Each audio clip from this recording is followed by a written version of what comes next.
In this video, I'll demonstrate how to use a loop to process an array.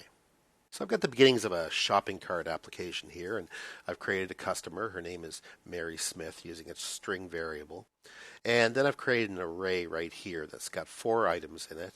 And I've actually displayed a message here that shows Mary's choices, or the number of items that she wants to buy, using items.length. Remember, items is the name of that array. And if you use dot length after it, that should display the number of items which we have, and those are 4. So let's go ahead and try that out. Okay, so there we go. Mary wants to purchase 4 items. It's working great. Now, what I want to do here is cycle through this array and actually show all the items. Now, how do you do that? Well, it's really easy. Let's start by doing this. I'm going to add a line here and add another system.out.println print line message, and this time use a string literal items purchased,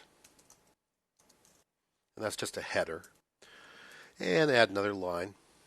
And what I'm going to do here is use a for loop, so for, and then in parentheses we're going to do this, string item. So we're creating a brand new variable called item. Remember, our array is called items with an S.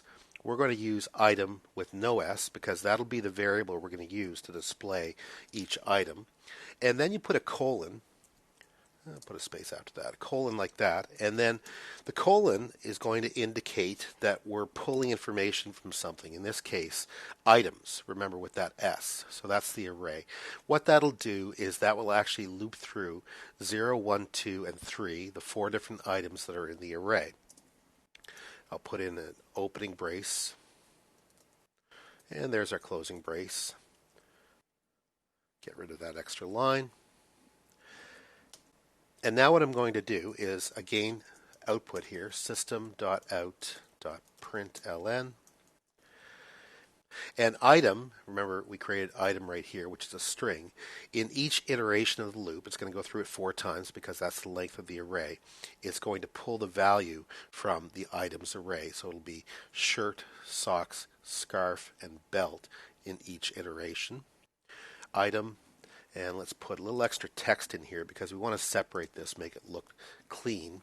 Put a comma and a space. Now, let's go ahead and run that and see how it works. Okay, so there you go. Mary Smith wants to purchase 4 items, and each item purchased is being shown here: shirt, socks, scarf, and belt. Now, if you wanted to reformat this a bit, and this is certainly something that's optional, you can go ahead and get rid of that ln. So println is going to print a new line, and if we use print, it should print everything on the same line. Let's go ahead and try that and make sure it looks the way we want it to. Okay, there you go. Now, we should probably do something there with an if statement to make sure that the very last item doesn't have a comma. Instead, it should probably have something like a period, just to show that it's the end of the list. But effectively, that's how you use for loops to go through a list of items, an array in this case, and actually print out each item very quickly and easily using a couple of lines in Java.